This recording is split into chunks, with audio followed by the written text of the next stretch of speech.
কাজের কথা কি বলবো, কাজের খুবই সংকট।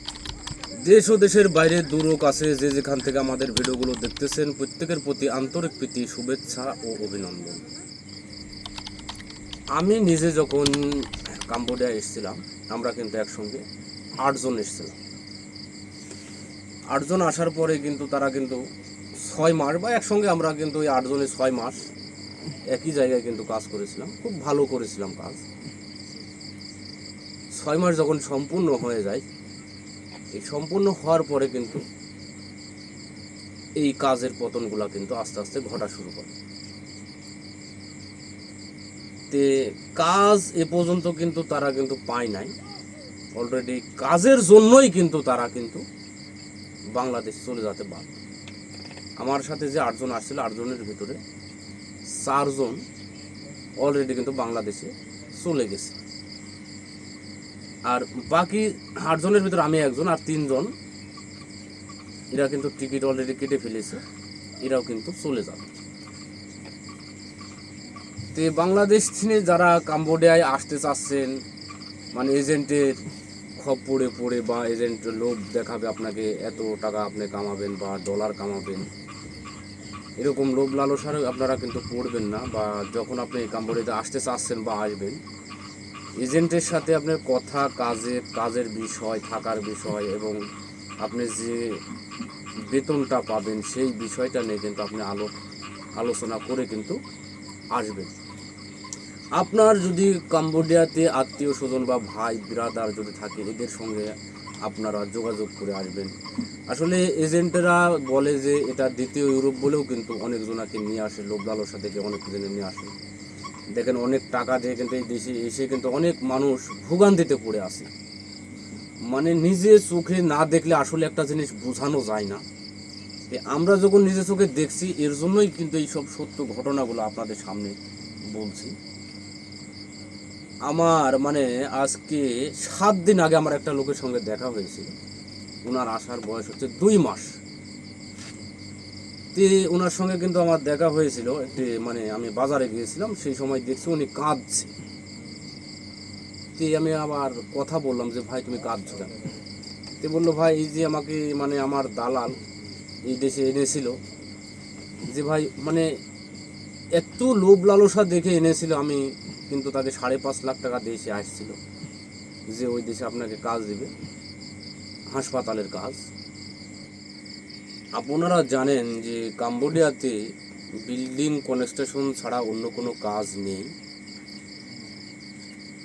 ওনাকে কিন্তু যে ভাইয়ের সঙ্গে আমি কথা বলছিলাম, ওই ভাইকে হাসপাতালের কাজ বলে কিন্তু তার দালাল কিন্তু এই কাম্বোডিয়াতে নিয়ে এসেছিল। আনার পরে কিন্তু তাকে হাসপাতালের কাজও দিতে পারে নাই, বা বিল্ডিংয়ের কনস্ট্রাকশনের কাজও কিন্তু তাকে দিতে পারে নাই, প্লাস তাকে কিন্তু কাগজও করে দেয় নাই। কাগজ কিন্তু ইন টোটালি বন্ধ, কারণ বর্তমানে কাগজ হচ্ছে না, বা বাংলাদেশিদের জন্য কাগজ হচ্ছে না। আর কাজের কথা কি বলবো, কাজের খুবই সংকট বর্তমানে। কম্বোডিয়ার কাজের অবস্থা খুবই ভয়াবহ। কম্বোডিয়াতে কোনো জায়গায় আসলে কাজ এখন নেই, বা কাজ শেষ, বা কাজ শেষ বলাটা ভুল, আসলে কাজ চালু নেই আর কি। আজ থেকে 6 মাস আগে কম্বোডিয়াতে প্রচুর পরিমাণে কাজ ছিল। কম্বোডিয়ার আনাচে কানাচে মানে বিভিন্ন জায়গায়, পাহাড়ে শহরে সব জায়গায় কিন্তু অনেক কাজ ছিল। এখন বর্তমানে কিন্তু কাজের খুবই সংকট। কম্বোডিয়াতে যারা পুরাতন ছিল, বা 5 বছর বা 3 বছর 4 বছর যেসব লোকগুলো ছিল, তারাও কিন্তু এই যে 3 মাস 4 মাস ধরে, 3 মাস 2 মাস ধরে কিন্তু বসে আছে, কাজ নেই। দেখেন, বসে থাকলে কিন্তু খাবার টাকা লাগে, বিদেশে কিন্তু অনেক বসে থাকলে অনেক খরচ, আপনারা অবশ্যই জানেন। যেমন বসে থাকতে হলে আপনার কাজ নাই, অথচ আপনার খাওয়া তো লাগবেই। আপনি দেখেন 1 মাস যখন খাবেন আপনার 20,000 টাকা খরচ হবে, বাড়ির থেকে 1 মাস টাকা আনলেন, আবার 1 মাস আপনি খালেন, টাকা ফুরা গেল, আবার 1 মাস আনলেন। তো আসলে মানুষ ধৈর্য হারা, মানে দিশে হারা হয়ে গেছে। থেকে 6 মাস আগে যারা কাম্বোডিয়াতে এসেছে তারা কিন্তু মানে সঙ্গে সঙ্গে আসার পরে দেখেন অন্য অন্য দেশে গেলে কিন্তু 1 মাস 2 মাস বসে থাকা লাগে, কিন্তু আজ থেকে 6 মাস যারা আসছে তারা কিন্তু বসে থাকে নাই, কিন্তু মানে এসে বা 1 দিন 2 দিন পরে থেকেই তারা কিন্তু কাজ পেয়েছে সঙ্গে সঙ্গে, মানে এই দেশে আসার পরে থেকেই তারা কাজ পেয়েছে।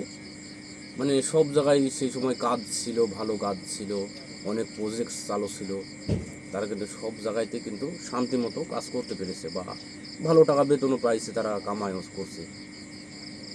এখনকার যে পরিস্থিতি 2026 সালের মার্চ মাস যে এসে যে পরিস্থিতিগুলো ঘটছে, কাজের খুবই সংকট। মানে এত হাজার হাজার জায়গায় কিন্তু এই দেশে অনেক কাজের সাইট বা প্রজেক্ট সবগুলোই কিন্তু বন্ধ হয়ে গেছে। মানুষ মানে কাজের জন্য চেষ্টা করলেও কিন্তু কাজ মিলাইতে পারছে না। আগে দেখেন 20 টাকা এজেন্ট মানে দিয়েও বা 30 টাকা বা 50 টাকা এজেন্ট মানে দিয়েও কিন্তু তারা কাজ মানে যেখানে সেখানে করতে পেরেছে, কিন্তু এখন 100 টাকা দিলেও কিন্তু একটা এজেন্ট মানিকে যদি মানে এজেন্ট মানি দেওয়া যায় তাও কিন্তু কাজ মিলছে না বা পাওয়া যাচ্ছে না। তো এরকম পরিস্থিতির শিকার হওয়ার কারণেই তারা মানে 2 মাস 3 মাস কিন্তু বসে আছে, কাজ নেই, দেখি কাজ হবে কি দেখি কাজ হবে এরকম ভাবেই তারা কিন্তু বসে আছে। কম্বোডিয়ার পরিবেশ ভালো হবে বা কাজ ভালো হবে এরকমই আশাতে কিন্তু তারা বসে আছে এখন পর্যন্ত। মানে ধৈর্য ধরে বা মনের ভিতর পাথর বেঁধে কিন্তু তারা কিন্তু বসে আছে, কিন্তু ভালো হচ্ছে না। আসলে দিন যতই যাচ্ছে ততই কিন্তু এই দেশে কাজ পাওয়া যাচ্ছে না, বা মানে দিন দিন মানে মানুষ পিছিয়ে হেঁটলে যেমন গর্তর ভিতর পড়ে যায়, আসলে এমনই হয়ে গেছে এই দেশের পরিস্থিতিটা। কিন্তু এর জন্যই কিন্তু তারা মানে ধৈর্য হারা দিয়ে কিন্তু তারা কিন্তু নিজ নিজ বাড়িতে বা দেশে চলে যাচ্ছে।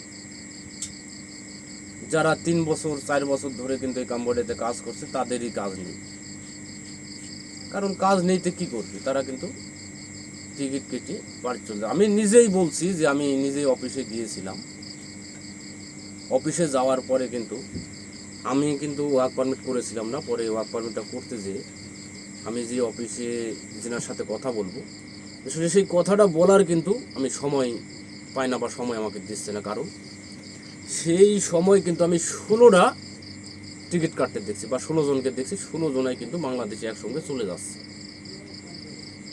তো বাংলাদেশ থেকে কাম্বোডিয়াতে যেমন মানুষ এসেছিল, যত মানুষ এসেছিল, যদি 10টা মানুষ বাংলাদেশ থেকে কাম্বোডিয়া আসছিল, আসলে এখন সেই জায়গায় চলে যাচ্ছে 20টা করে।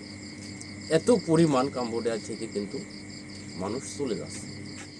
মূলত কম্বোডিয়াতে কিন্তু কাজ নেই, খাবারের কষ্ট, থাকার কষ্ট, মূলত মানে সব সাইড দিক দিয়েই কিন্তু এখন বর্তমান কষ্ট। যারা বাংলাদেশ থেকে আসতে চাচ্ছেন, কষ্ট বিসর্জন দিয়ে যে কম্বোডিয়াতে আসবেন, আসলে আপনার টাকা দিয়ে আপনি আসবেন, এটা আমার নিষেধ করার কোনো অধিকার নেই। আপনারা আসবেন জেনে সোজে বুঝে শুনে আসবেন। সবাই ভালো থাকবেন, সুস্থ থাকবেন, এটাই আমার কাম্য।